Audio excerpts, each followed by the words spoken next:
We have broken rules in this House. Even to this moment, Chairman Schiff and the others have broken House Resolution 660 by not turning over the things that they should be turning over. I still have not got a transcript. We still don't know what we got. And the White House still has not got their stuff. I guess minority hearing rule days don't matter either.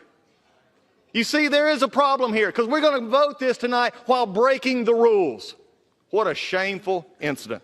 I guarantee you, one day you'll be back in the minority and it ain't going to be that fun. Because when you look at it, when you actually trash the rules of this House, you ought to really look at what did you gain at the end by trashing the institution you claim to love. The House chamber fell into stunned silence as Congressman Doug Collins delivered one of the most powerful speeches of his career. With emotions running high, Collins tore into Adam Schiff, the Democrats, and the entire impeachment process they set against President Trump, warning of the dangerous path Congress was taking. What started as a heated debate quickly turned into a defining moment on the House floor. Collins began with a chilling message. A dark cloud was descending over the House. As Collins spoke, members shifted uneasily in their seats. The weight of his words couldn't be ignored. Let's dive in. Madam Speaker, a few weeks ago, just off of this floor, I said that a dark cloud was descending upon this body. And today, because of the clock and the calendar, it is closing. It is amazing to me what I just heard from the majority leader, that Mr. Schiff and Mr. Nadler presented a compelling case for impeachment. If this is a compelling case for impeachment, I'm not sure why we're here right now. It is not anywhere close to compelling. Stop the clock and let me go around to the press corps and to everybody here, and I'm going to accuse you of something. You did it. You did it. You did it. You did it. Now prove it's wrong. You did it. Guess what? You don't want to, because deep down you know that that's turning the entire jurisprudence of this country upside down. You're not guilty until you're proven. You're innocent. And today from this floor, we have heard the majority leader say this president is guilty and not the other way around. He is innocent, and these come nowhere close to proving it. But what is left of this body? Let's have an honest conversation, Madam Speaker.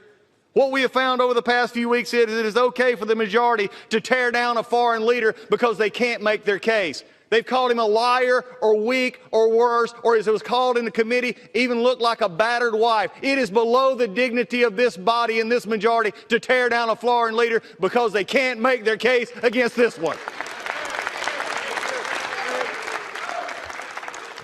We have broken rules in this House. Even to this moment, Chairman Schiff and the others have broken House Resolution 660 by not turning over the things that they should be turning over. I still have not got a transcript. We still don't know what we got. And the White House still has not got their stuff. I guess minority hearing rule days don't matter either. You see, there is a problem here because we're going to vote this tonight while breaking the rules. What a shameful incident. But we also found in creative interpretation of minority rights. We saw the rise of partisanship because of things that have been done even further. And we've even seen members smeared in reports by drive-by political hacks when they matched numbers of the majority or the ranking member and the members of the press. That ought to concern every one of you as much as it concerns every one of us. Nothing but a drive-by hit. But you know something? This majority leader also just said, wherever law ends, tyranny begins. But I will say this, in this House, wherever the rules are disregarded, chaos and mob rule actually begin, and the majority has taken that to a new level. It has been said today, where is bravery? I'll tell you where bravery is found and courage is found. It's found in this minority who has lived through the last year of nothing but rules being broken, people being put down, questions not being answered, and this majority say, be damned with anything else. We're going to impeach and do whatever we want to do. Why? Because we won an election. I guarantee you, one day you'll be back in the minority and it ain't going to be that fun. Because when you look at it, when you actually trash the rules of this House, you ought to really look at what did you gain at the end by trashing the institution you claim to love. That's the things we found out so far. But you know, they're really careful of saying, oh, you want to deal in process and process. As I said last night in the Rules Committee where they didn't want to listen, I'll win on process and I will win on facts because we have the truth on our side. Let me remind you that here's what the process actually says. There was no pressure. Look at the call. President Zelensky, President Trump, no pressure. There was no conditionality. There was nothing done to get the aid, and the aid actually came. There were 5 meetings, but when you look at it right now, none of which matter, because right now the dark cloud is descending upon this House. And I am fearful, Madam Speaker. When I look out in that abyss, I don't know what I see, but I tell you what I do see. I see coming off a president who will put his head down even through this sham impeachment, and he will do his job. He will put the American people first. When Congressman Doug Collins stepped away from that podium, the chamber was forever changed. His words had cut through the noise like a blade, exposing the danger of trading the Constitution for political points.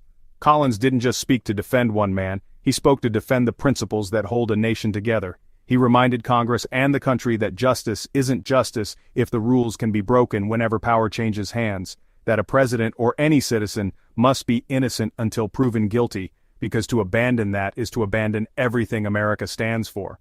He looked his colleagues in the eye and warned them, power is temporary, and when you dismantle the very rules that protect fairness and freedom, you're not destroying an opponent, you're destroying the institution you claim to love.